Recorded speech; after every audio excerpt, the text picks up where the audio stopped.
আসসালামু আলাইকুম প্রিয় দর্শক, welcome to skis study.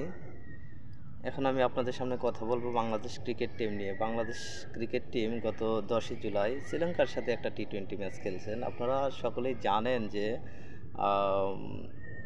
First test খেলেছেন, টেস্ট সিরিজ একটা ম্যাচ ফরচুনেটলি আর আনফরচুনেটলি ড্র হয়েছে, ঠিক আছে। তো ফার্স্ট ওই টেস্ট ম্যাচটা যখন ড্র হয়,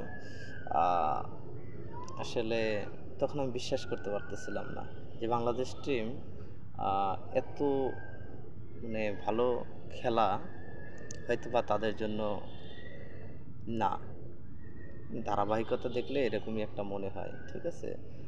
চিন্তা করছি এটা একটা অ্যাক্সিডেন্ট, আসলে সেই যে চিন্তা ভাবনা বা ধারণাটা সেটা সত্যিই হয়ে গেল।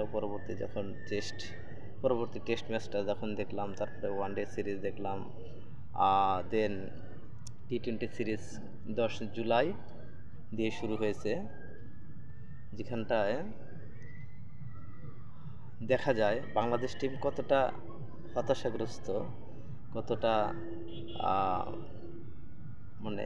নিম্ন বুদ্ধিসম্পন্ন ক্রিকেট খেলতে পারে, সেই জিনিসটা একদম স্পষ্ট ফুটে ওঠে।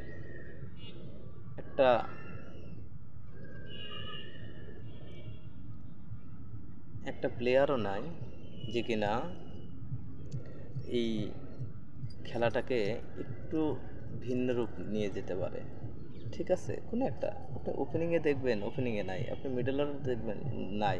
আপনি কোন জায়গাটা আছে, কোন একটা সিঙ্গেল প্লেয়ার আছে যে ধারাবাহিকতা বজায় রেখে ভালো ভালো ম্যাচ খেলতেছেন, ভালো ভালো একটা ধারাবাহিকতা বজায় রাখছে, এরকম কোনো একটা সিঙ্গেল প্লেয়ারকেও দেখা যায় না। সেই ক্ষেত্রে যদি বলা যায় যে বাংলাদেশ এই যে ক্রিকেটের পিছনে এতগুলা বছর অপচয় করেছেন, এতগুলা টাকা পয়সা, এত সময়, এত শ্রম, এত মানুষ এর পিছনে ইনভলভ, বাট কোনো প্রকার সার্থকতা এখানে দেখা যায় না। আমি জানি না যে বাংলাদেশ টিম এই সার্থকতা কবে নিয়ে আসতে পারবে। আপনি একটু চিন্তা করে দেখেন, যে সাকিব আল হাসান, আমরা তাকে এতটাই কি বলে, যে কোনো কারণেই হোক তাকে টিম থেকে বাইরে রাখা হয়েছে, অথচ তার ধারাবাহিকতাটা দেখেন। গ্লোবাল সুপার লিগ যে কিনা 37 বলে 58 রান, আমি যদি ভুল না করি, যে 58 রান করেছেন, ঠিক আছে। এবং ফার্স্ট যে ওভার, এই ওভারটা মিডেন নিয়েছেন 2টা উইকেট নিয়ে, অথচ এরকম একটা খেলোয়াড়কে আমরা নানা ইস্যুতে দল থেকে বাইরে রাখতে হয়।